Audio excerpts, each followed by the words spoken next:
Hello students, स्वागत है आप सबका एक बार फिर हमारे ऑनलाइन प्लेटफॉर्म पर। आज एक और इम्पॉर्टेंट टॉपिक के साथ। जी हाँ, आईयूपीएसी नॉमेनक्लेचर।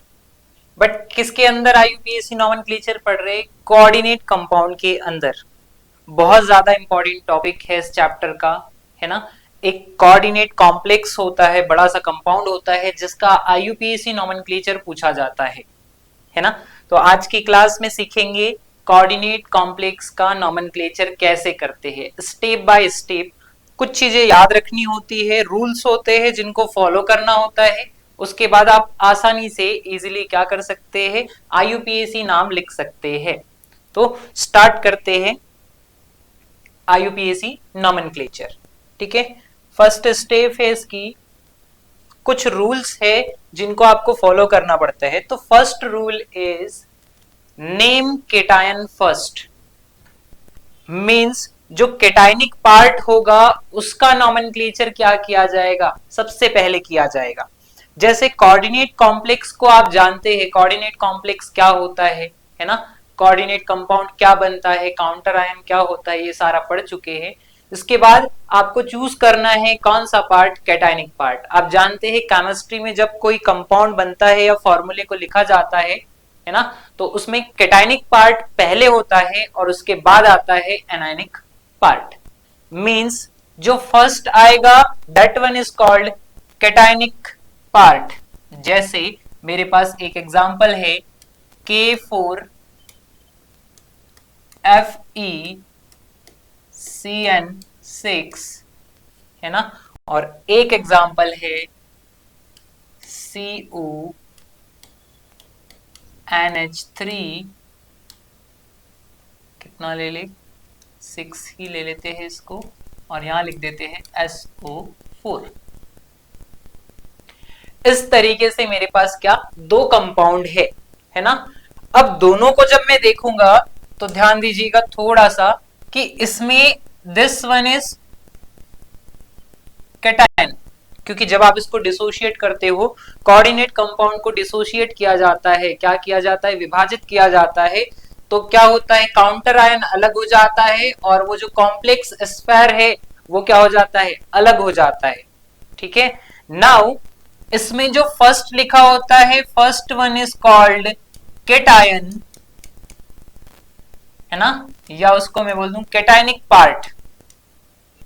और जो बाद वाला है, बाद वाला कहलाता है क्या, एनआयनिक पार्ट। क्या कहलाता है बाद वाला, एनआयनिक पार्ट। तो दो पार्ट हो गए जिसमें डिवाइड कर दिया है। सेम थिंग, जो पहले आता है वो क्या होता है, केटायन होता है। कैसे पहचानेंगे केटायनिक, जो पहले लिखा हुआ है वो केटायन। तो यहां पर कॉम्प्लेक्स जो है आपके पास कोऑर्डिनेट स्पेयर, ये क्या हो जाएगा, ये हो जाएगा केटायनिक पार्ट, है ना। और बचा हुआ काउंटर आयन ये क्या बन जाएगा, ये बन जाएगा एनआयनिक पार्ट। आप वैसे भी कंपेयर कर सकते हैं। आपको पता है सल्फेट आयन पर क्या है, माइनस चार्ज है। आपको पता है पोटेशियम पर क्या है, प्लस चार्ज है। तो प्लस चार्ज है तो वो कैटायन कहलाएगा, माइनस चार्ज है सल्फेट पे तो वो क्या कहलाएगा, एनायन कहलाएगा। अब जो बच रहा है सामने, अगर ये एनायन है तो इसके सामने क्या लगा होगा, कैटायन। और अगर ये फर्स्ट में K4 कैटायन है तो इससे क्या जुड़ा हुआ होगा, एनायन जुड़ा होगा। ठीक है, तो आईयूपीएसी का पहला रूल क्या बोलता है कि आप किसकी नेमिंग करोगे, पहले आप नेमिंग करोगे कैटायन की। अब कैटायन की जगह दोनों चीजें आ सकती है, क्या, काउंटर आयन भी आ सकता है। जैसे यहां देखिए कैटायनिक पार्ट कौन सा है, काउंटर आयन, और यहां कैटायनिक पार्ट कौन सा है, कॉम्प्लेक्स है। मीनिंग क्या है, अगर कॉम्प्लेक्स आता है पहले कैटायनिक पार्ट की जगह तो आप कॉम्प्लेक्स की नेमिंग करोगे। अगर काउंटर आयन आता है तो आप काउंटर आयन की नेमिंग करोगे, सिंपल सा। सो अगर मैं इसकी नेमिंग स्टार्ट कर रहा हूं, इसकी नेमिंग लिखना चाहूं तो क्या होगी, कहां से स्टार्ट होगी, डायरेक्ट कैटायनिक पार्ट से। और रिमेंबर दैट एक इस रूल का, फर्स्ट रूल का रूल क्या है, काउंटर आयन का नाम जो होता है नॉमेनक्लेचर एज इट इज रहता है, नॉर्मल या जनरल नाम लिखा जाता है, सामान्य नाम यूज किया जाता है। ओके, कौन सा नाम, जनरल नेम। तो आप जानते हैं कि फॉर पोटेशियम, पोटेशियम का क्या आ जाएगा, जनरल नाम आ जाएगा। नाउ पोटेशियम से इसका नाम क्या हो जाएगा, स्टार्ट हो जाएगा। और एक चीज इंपॉर्टेंट, काउंटर आयन की काउंटिंग कभी नहीं लिखते। क्या, काउंटर आयन की काउंटिंग नहीं लिखी जाती। मतलब ये जो 4 दिख रहा है, इस 4 को आईयूपीएसी में नहीं लिखा जाएगा। उसका यूज होगा कहीं ना कहीं, बट उसको आईयूपीएसी में लिखा नहीं जाता। ठीक है, तो काउंटर आयन नॉर्मली क्या लिख दिया मैंने, पोटेशियम लिख दिया है। के की जगह क्या आ गया है, पोटेशियम आ गया है। अब जो आगे का नाम आएगा उसको धीरे धीरे पढ़ते जाएंगे और सीखते जाएंगे, बट स्टार्टिंग कहां से हो जाएगी, पोटेशियम से हो जाएगी। मतलब इस केस में आप कहां से स्टार्ट करोगे, काउंटर कैटायनिक पार्ट से, काउंटर आयन से। और इस वाले केस में जब आईयूपीएसी नॉमेनक्लेचर की बारी आएगी तो आप पहले किसका नाम लिखोगे, आप लिखोगे कॉम्प्लेक्स का नाम। आप जानते हैं इस पूरे को क्या बोलते हैं, कॉम्प्लेक्स आयन बोलते हैं। तो आपको किसकी नेमिंग पहले करनी पड़ेगी, कॉम्प्लेक्स आयन की नेमिंग करनी पड़ेगी, और उसके बाद में कौन आ जाएगा, काउंटर आयन आ जाएगा। अगर कॉम्प्लेक्स पहले नाम आ रहा है तो अब बचा क्या, काउंटर आयन, तो काउंटर आयन का नाम आ जाएगा। जनरल नाम क्या होता है, सल्फाइड, तो यहाँ पे क्या लिख देंगे, सल्फाइड लिख देंगे, बस डन। क्या याद रखना है, पहले केटायन का। फर्स्ट रूल क्लियर है क्या, एक बार फिर से आसान शब्दों में बोलता हूं। पहला नियम क्या बोलता है कि जैसे भी आपके पास कंपाउंड आए, या तो ये आ सकता है या तो ये आ सकता है, आप किसका नाम पहले लिखोगे, केटायन को पहले लिखोगे, जो केटायन है उसको पहले देखेंगे और उसके बाद फिर बचा हुआ बाद में लिखा जाएगा। तो यहाँ पर केटायन कौन है, काउंटर आयन, तो मैंने उसका नाम लिख दिया। और यहाँ पर केटायन कौन है, कॉम्प्लेक्स है। अब इस कॉम्प्लेक्स की नेमिंग अभी आपको नहीं आती है, तो पहले कॉम्प्लेक्स की नेमिंग सीखेंगे और फिर उसको लिखेंगे। मतलब सीधी भाषा में बोला जाए तो इस पूरे गोले का आईयूपीएसी आपको लिखना पड़ेगा, उसके बाद फिर आप किसको लिखोगे, उसके बाद फिर आप सल्फेट को लिखोगे। बस ये चीज बोल रहा हूं, ठीक है। और यहां पर काउंटर आयन क्या है, पोटेशियम है, तो सीधा मैंने क्या लिख दिया, पोटेशियम। अब किसकी बारी है, अब लिखा जाएगा कॉम्प्लेक्स को। तो ओवरऑल दोनों केस में कॉम्प्लेक्स की नेमिंग यहां पर भी होनी है और कॉम्प्लेक्स की नेमिंग यहां पर भी होनी है। तो अगले रूल में, अगली चीजों में सीखेंगे कि कॉम्प्लेक्स आयन कैसे लिखा जाता है। अभी आपको सिर्फ पहले रूल को फॉलो करना है कि नाम पहले किसका लिखा जाएगा, केट आयनिक पार्ट का। धन आवेशित जो भाग होगा उसका, उस धन आवेशित भाग को पहले लिखा जाएगा, धन आयनित भाग या धन आवेशित भाग। ठीक है, बढ़ते हैं नेक्स्ट रूल की तरफ और देखते हैं कि कॉम्प्लेक्स की नेमिंग कैसे होती है। सेकंड रूल क्या बोल रहा है, नेमिंग किसकी, कॉम्प्लेक्स आयन की। जो कॉम्प्लेक्स आयन आ रहा था, हो सकता है वो कैटायनिक पार्ट में आ जाए, हो सकता है वो एनायनिक पार्ट में आ जाए। जी हाँ, जैसे हम जानते हैं संकुल 2 प्रकार के होते हैं, धन आवेशित संकुल और ऋण आवेशित संकुल। अगर उस पर प्लस चार्ज लगा है तो वो धन आवेशित होता है, अगर उस पर माइनस चार्ज लगा है तो वो ऋण आवेशित होता है। अब इसमें पॉजिटिव आ जाए, नेगेटिव आ जाए, सिर्फ क्या बदलेगा, उसका चार्ज बदलेगा, बट नॉमेनक्लेचर तो चेंज नहीं होगा। तो नॉमेनक्लेचर करने की जो मेथड है वो सेम रहेगी। ठीक है, चलिए स्टार्ट करते हैं कॉम्प्लेक्स की नेमिंग। लाइक यहां पर मैंने लिखा क्या, पोटेशियम, क्या आया था मेरे पास, पोटेशियम आया था, इसके बाद क्या था, FeCN6, और यहां पर लिखा था मैंने क्या, cobalt NH3 6 time sulphate ion. इस तरीके से लिखा। नाउ इसको तो मैं बोल चुका हूं पहले ही कि क्या है, कैटायनिक पार्ट है तो पोटेशियम हो जाएगा। अब किसकी बारी है, अब इस कॉम्प्लेक्स की बारी है ना। सेम यहां पर तो कॉम्प्लेक्स ही पहले लिखना था आपको, उसके बाद आप किसको लिखते, काउंटर आयन को लिखते। तो नाउ स्टार्ट करते हैं कॉम्प्लेक्स की नेमिंग। तो कॉम्प्लेक्स की नेमिंग में सबसे पहले कहां से स्टार्ट करें। अब कॉम्प्लेक्स के पास क्या है, एक तो मेटल एटम है और बाकी बचे हुए क्या है, लिगेंड है। तो एक मेटल एटम है और बचे हुए क्या होते हैं, लिगेंड्स होते हैं।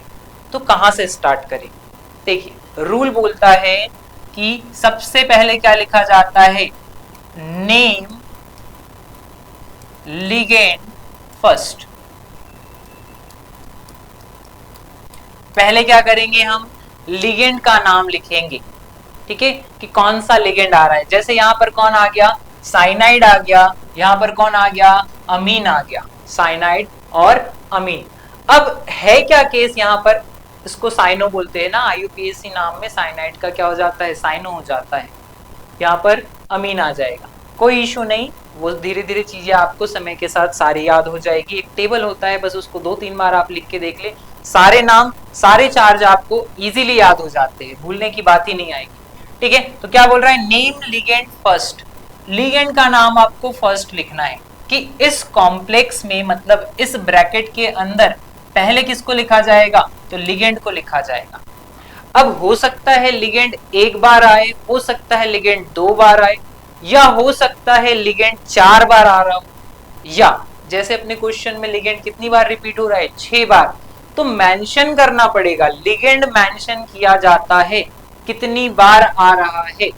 मींस जैसे ही आप नेम ऑफ लिगेंड लिखोगे, क्या करना पड़ेगा आपको, यूज प्रीफिक्स लाइक, रिपीट हो रहे हैं तो उसके लिए प्रीफिक्स यूज कीजिए, क्या इसके लिए यूज कीजिए आप, बाई, डाई लिखते हैं, ट्राई, टेट्रा, हेक्सा, सॉरी पेंटा लिखते हैं, फिर हेक्सा लिखते हैं, टेट्रा के बाद पेंटा और फिर कौन आ जाएगा, हेक्सा, एक्सेट्रा। हालांकि 6 से ज्यादा आपको देखने को नहीं मिलेंगे, 6 तक ही जाता है। तो डाई, ट्राई, टेट्रा, पेंटा और हेक्सा। अगर सेम रिपीट हो रहा है, सेम लिगेंड 2-3 बार रिपीट हो रहा है, तो आपको क्या प्रीफिक्स यूज करने हैं, डाई, ट्राई, टेट्रा, पेंटा और हेक्सा। इस प्रकार के प्रीफिक्स या उपसर्ग आपको सामने लगाने हैं। जैसे फॉर एग्जाम्पल इसका नॉमेनक्लेचर अगर मैं स्टार्ट करूं तो क्या होगा नॉमेनक्लेचर, पोटेशियम तो पहले ही समझ गए थे कि क्या लिखना है, हमें पोटेशियम लिखना है। अब पोटेशियम के बाद क्या लिखा जाएगा, लिगेंड को, तो लिगेंड कितनी बार आया है, 6 बार आया है, 6 बार के लिए क्या यूज करते हैं, हेक्सा, तो पोटेशियम हेक्सा। अब किसकी बारी है, इस लिगेंड की बारी है, इसका नाम क्या होता है, इसका नाम होता है साइनो। तो पोटेशियम हेक्सासाइनो, यहां तक कि कोई दिक्कत नहीं, लिगेंड का नाम लिख दिया है, लिगेंड के रिपीटेशन जो थे 6 बार, तो मैंने उसको भी लिख दिया हेक्सा, हेक्सासाइनो, यहां तक कोई समस्या नहीं। ठीक है, so name ligand first, use prefix like di, tri, tetra, penta, hexa. ऐसे उपसर्ग आप लगा सकते हैं, क्योंकि किसी न किसी नंबर के साथ आएगा, वो हो सकता है 2 बार आ रहा हो, 4 बार आ रहा हो, या 5 या 6 बार आ रहा हो, वो सारी चीजें मेंशन करनी होती है। जैसे यहाँ पर भी देखिए, आप लिगेंड लिखोगे तो कौन, अमीन को लिखोगे, बट कितनी बार, 6 बार आ रहा है, तो आप फिर से क्या लगाओगे, हेक्सा लगाओगे। ठीक है, यहाँ तक कोई समस्या नहीं।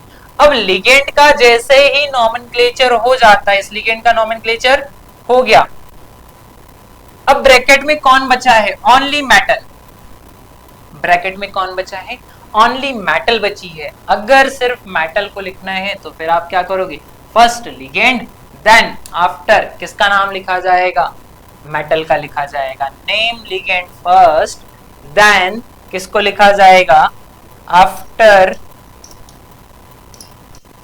लिगेंड्स, लिगेंड का नाम लिखने के बाद किसको लिखा जाता है, naming of central metal atom is done। क्या करना है आपको, जैसे ही आप किसको लिख दोगे, लिगेंड को लिख दोगे, आफ्टर लिगेंड उसको लिखने के बाद किसकी नेमिंग करनी पड़ेगी आपको, सेंट्रल मेटल एटम की नेमिंग करनी पड़ेगी। ठीक है, लिगेंड के कुछ रूल्स होते हैं, मैं इस बात पर वापस आऊंगा कि सेंट्रल मेटल एटम का नाम कैसे लिखा जाता है, बट पहले आप लिगेंड को समझिए कि लिगेंड को कैसे लिखना है। तो एक तो उसका नाम पता होना चाहिए लिगेंड का आपको, कि CN मतलब क्या होता है, साइनो, है ना, NH3 मतलब क्या होता है, अमीन, है ना, जिसमें डबल एम आता है, तो अमीन याद रखना है। लिगेंड जितनी बार आ रहा है उसको उतनी बार लिखना है, कि हेक्सा 6 बार आ रहा है तो 6 बार। अब कई बार क्या होता है, लिगेंड्स एक से ज्यादा आ जाते हैं, है ना। लिगेंड्स बहुत टाइप के होते हैं, अलग अलग टाइप के लिगेंड्स है, जिनमें कहीं पर अंदर ही वर्ड यूज हो जाता है, डाई ट्राई टेट्रा यूज हो गया होता है। आपको पता है आईयूपीएसी में क्या, सॉरी आईयूपीएसी में आप 2 बार डाई बाई ट्राई ऐसे यूज नहीं कर सकते, है ना। फिर उसके लिए और स्पेशल प्रीफिक्स आ जाते हैं। क्या स्पेशल प्रीफिक्स होते हैं, सेंट्रल मेटल एटम को बाद में डिस्कस करते हैं। पहले किसका नाम होगा, लिगेंड का, और लिगेंड के बाद में आफ्टर दैट कौन आएगा, सेंट्रल मेटल एटम आएगा। सेंट्रल मेटल एटम की बात बाद में करेंगे, अभी फिलहाल सीखते हैं कि लिगेंड का नाम कैसे लिखा जाता है। तो लिगेंड को पहले तो आपको याद होना चाहिए उसका नाम, और उसके रिपीटेशन आपको उसके सामने लगा देना है ना। नाउ नेक्स्ट रूल की तरफ चलते हैं। मान लीजिए आपके पास एक से ज्यादा लिगेंड आ रहे, तब फिर आप क्या करोगे। जैसे फॉर एग्जांपल आपके पास है यहाँ पर कौन, Cr, यहाँ पर है कौन, अमीन, और यहाँ पर है कौन, क्लोरीन, इस तरीके से। नाउ ये 2 लिगेंड आ गए आपके पास, कितने लिगेंड आ गए, 2 लिगेंड आ गए। लेट यहाँ पर एक काम करते हैं ना, कोबाल्ट लेते हैं और यहां पर लगा देते हैं कितना, प्लस का 1, ठीक है। ये कहानी होगी। अब इसमें क्या है, इसमें 2 लिगेंड है कि मैं इसका नॉमेनक्लेचर कर रहा हूं, देखो कैटायनिक है इसलिए नॉमेनक्लेचर पहले हो जाएगा। अब मुझे लिगेंड का नाम पहले लिखना है इस पूरे ब्रैकेट में, जिसको बोलते हैं कॉम्प्लेक्स आयन। इस कॉम्प्लेक्स आयन के अंदर लिगेंड लिखना है, बट कौन सा लिगेंड, ये भी लिगेंड है और ये भी लिगेंड है, दोनों के दोनों लिगेंड है, तो पहले किसको लिखा जाए। तो उसके लिए फिर फॉलो करेंगे इस रूल को। क्या बोलता है रूल, क्या फॉलो करना है, लिगेंड को लिखते समय आपको अल्फाबेटिकल ऑर्डर देखना है। अब ये अल्फाबेटिकल ऑर्डर कौन सा होगा, तो ये होगा अंग्रेजी वाला, इंग्लिश अल्फाबेट देखना है। तो इंग्लिश अल्फाबेट में इसका नॉमेनक्लेचर जो होता है NH3 का, इसको बोलते हैं क्या, अमीन बोला जाता है, और इसको क्या बोला जाता है, Cl को बोला जाता है क्लोरो, या फिर आप इसको लिख सकते हैं क्या, क्लोरिडो। क्लोरो लिखना है, क्लोरो लिखो या क्लोरिडो लिखो। तो अल्फाबेट ये देखना है आपको फर्स्ट, जैसे डिक्शनरी में आप वर्ड सर्च करते थे सेम, इसका क्या आ रहा है, पहला लेटर A आ रहा है, और इसका पहला लेटर क्या आ रहा है, C आ रहा है। आप यहाँ पर देखो तो भी C है, यहाँ पर देखो तो भी C। अब बताइए अल्फाबेट में पहले कौन आता है, A आता है, इसीलिए पहले किसकी नेमिंग होगी, इस वाले लिगेंड की होगी, क्योंकि इसका अल्फाबेटिकल ऑर्डर क्या बोलता है कि आप A को पहले लिखिए, फिर किसको लिखना है, आपको क्लोरीन को लिखना है। ओके क्या, तो लिगेंड में ही एक सब रूल आता है, रूल का रूल जिसको बोलते हैं, क्या बताता है कि जब एक से ज्यादा लिगेंड, अलग अलग प्रकार के ज्यादा लिगेंड आ जाए, तो आप उनके लिए क्या यूज करोगे, अल्फाबेटिकल ऑर्डर। याद रहेगा क्या, क्या यूज करना है, अल्फाबेटिकल ऑर्डर। अब क्या नाम बन जाएगा, अब ऐसे नाम बन जाएगा, कितनी बार आया है, 2 बार, तो मैं क्या लगा दूंगा, डाई, फिर क्या आ जाएगा, अमीन, डाई अमीन मतलब 2 बार आया है, कॉमा डाई क्लोरो, कितनी बार आया है, 2 बार आया है। ये हो जाएगा उसका नॉमेनक्लेचर, डाई अमीन, डाई क्लोरो। अब किसकी बारी रहेगी, मेटल एटम की, ठीक है। आई होप लिगेंड लिखना आप सीख गए होंगे, है ना, आसान है।